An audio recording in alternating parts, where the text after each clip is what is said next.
Hey, Sangriaz from the Hidden Levels here with part 31 of Candleman Achievement Guide walkthrough. We're gonna be playing the last level of chapter 8. By chance he uncovers the Shadow's mask.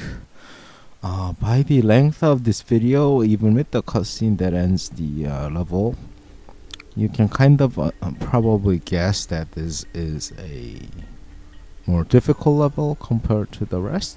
We're introduced to yet another element. We keep getting introduced to new elements.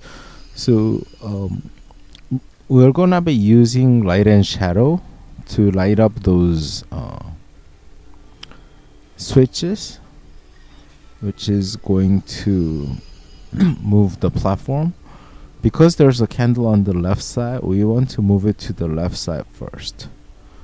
It's lit by a shadow, so we want to light the thing on the right side but not on the left. At this point I'm kind of struggling because I didn't understand the mechanism.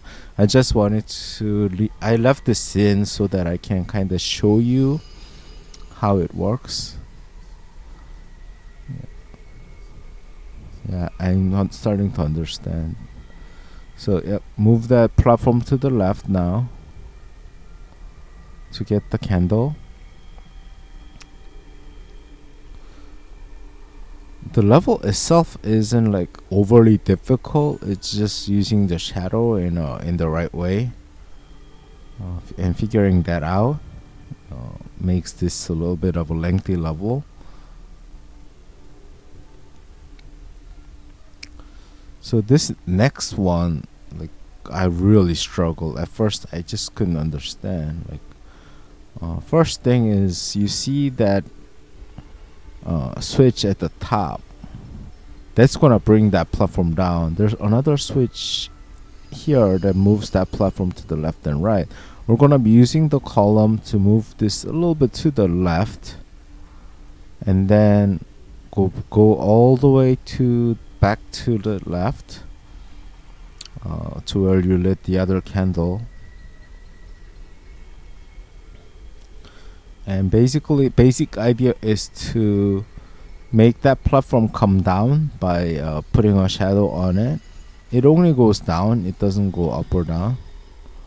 So just use the shadow and it starts to come down.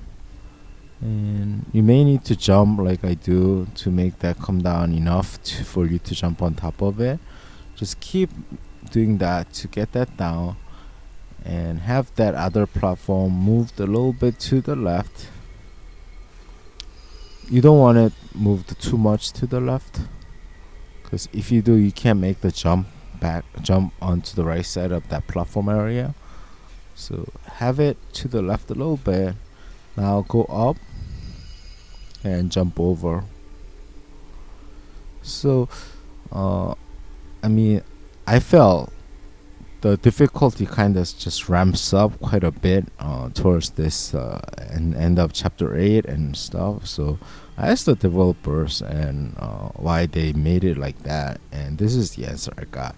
My question was, the game suddenly becomes very difficult towards the end, around chapter 8 and the final boss fight. Is there a reason for why this is? And the answer we got is, we designed and arranged the game level based on the progress of the story. Before the final level, most players will consider Candleman as a conventional dream come true theme story. Chapter 9 is about dream nearly comes true. The game levels are not difficult. The directional light and crystal environment are designed to make the player feel full of hope.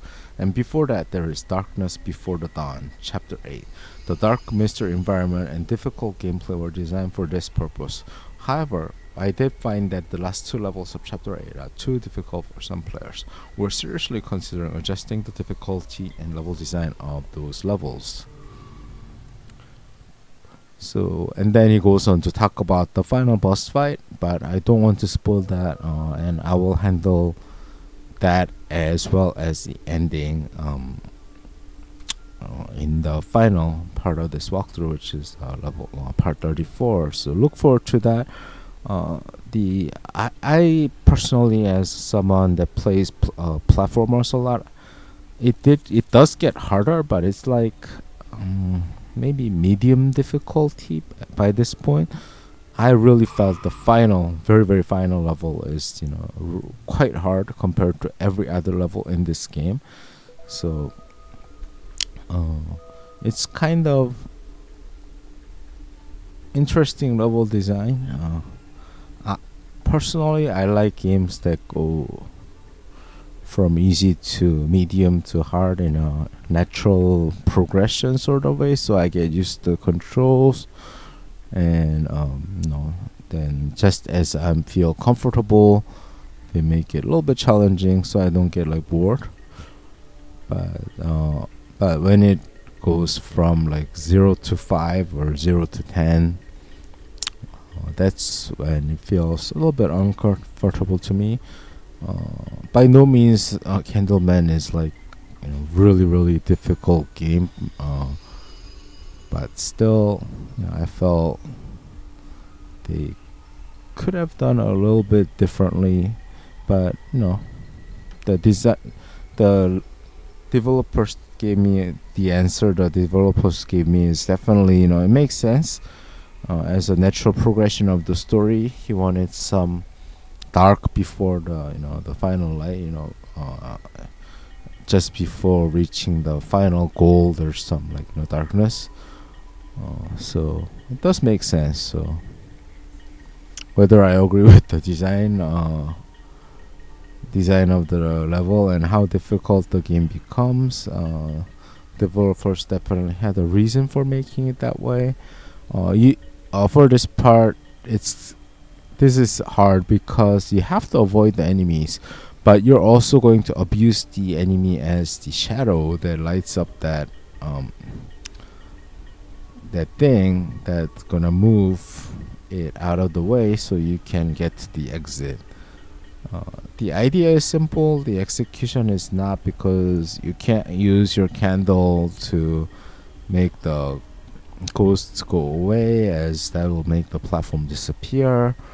If you try to stay too long, the ghost will get you. So, but yeah, just move it out of the way, and then you can ride the platform to the end towards the exit, and there will be a cutscene to move you along to the final chapter of the game. We got just 3 more levels to go in chapter 9. And once you're on that platform, you can use the candle, as that's a solid platform there. Alright, thank you for watching. My name is Sangriaz from the Hidden Levels. Don't forget to hit the subscribe button, leave a comment, like this video. We got some other interesting stuff if you want to support us, as so we can continue making videos like this, in the descriptions below. And I'll be back with chapter 9 videos very soon.